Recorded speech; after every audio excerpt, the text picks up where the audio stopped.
Ilang araw nang lumipas mula nang makauwi si Carlos Yulo sa Pinas, hindi pa rin nasisilayan ang pamilya Yulo na magkakasama. Tila sabik na sabik ang mga netizens at taga-suporta ni Kaloy na makita na magkakayakap ang buong pamilya sa litrato man o sa video. Isang napakasalimuot na situation ang nangyayari sa kanilang pamilya. Ayon sa karamihan panahon na upang patawarin ang isa't isa. Anila, mas masayang i-celebrate ang tagumpay ng magkakasama ang buong pamilya.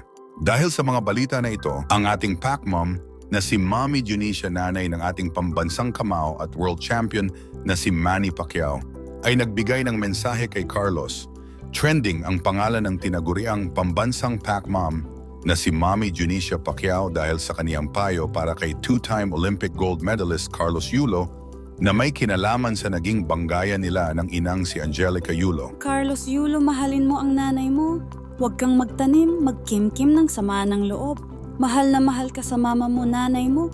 Tuong Carlos Yulo, mahalin mo ang nanay mo.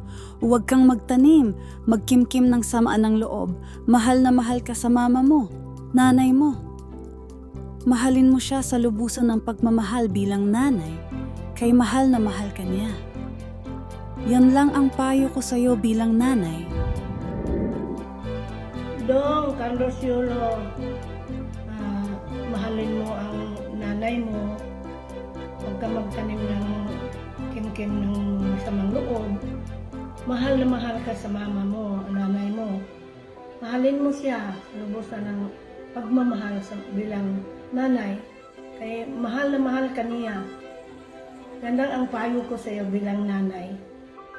Yan ang payo ni Mommy D. Si Mommy D ay ina ni pambansang kamao at dating senador Manny Pacquiao na nagdala ng karangalan sa bansa para sa boxing. Sa tuwing may laban si Manny ay pinipili ni Mommy D na huwag panoorin ito dahil doble raw ang sakit na nararamdaman niya, lalo na kapag napapaulanan ng mga suntok ang anak.